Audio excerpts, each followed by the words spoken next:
Hey, this is Mandy with Sustainable Living here in Lethbridge, and I wanted to show you a little bit more and take you on a bit of a tour of Ecole Verendrye's edible forest learning garden here in Lethbridge, Alberta. This is our first official sort of public food forest we installed at the beginning of June 2017, and I'm coming back to the garden after 5 weeks away.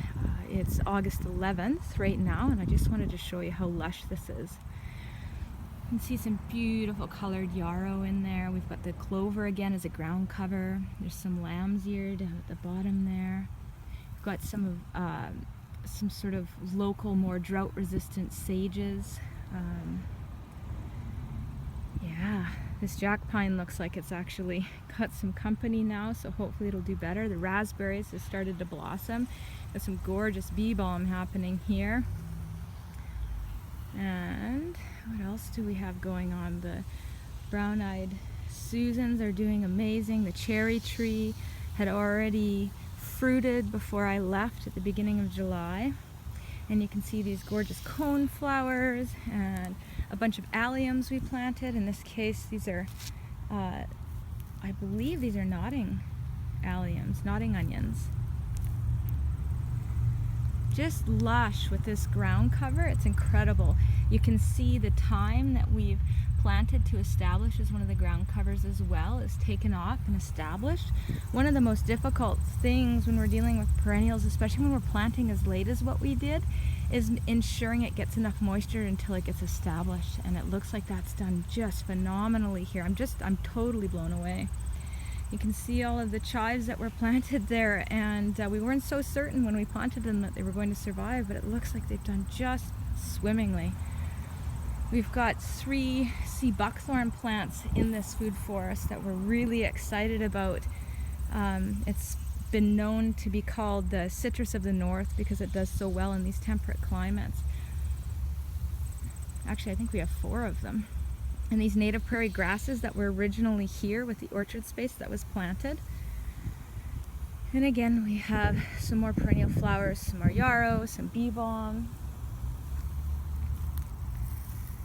It's just incredible to see how well this is established. They have an amazing community here at Ecole Verendrye. They're super keen with their garden, and their community just takes so much pride and effort and really ownership in all that they've done with this garden.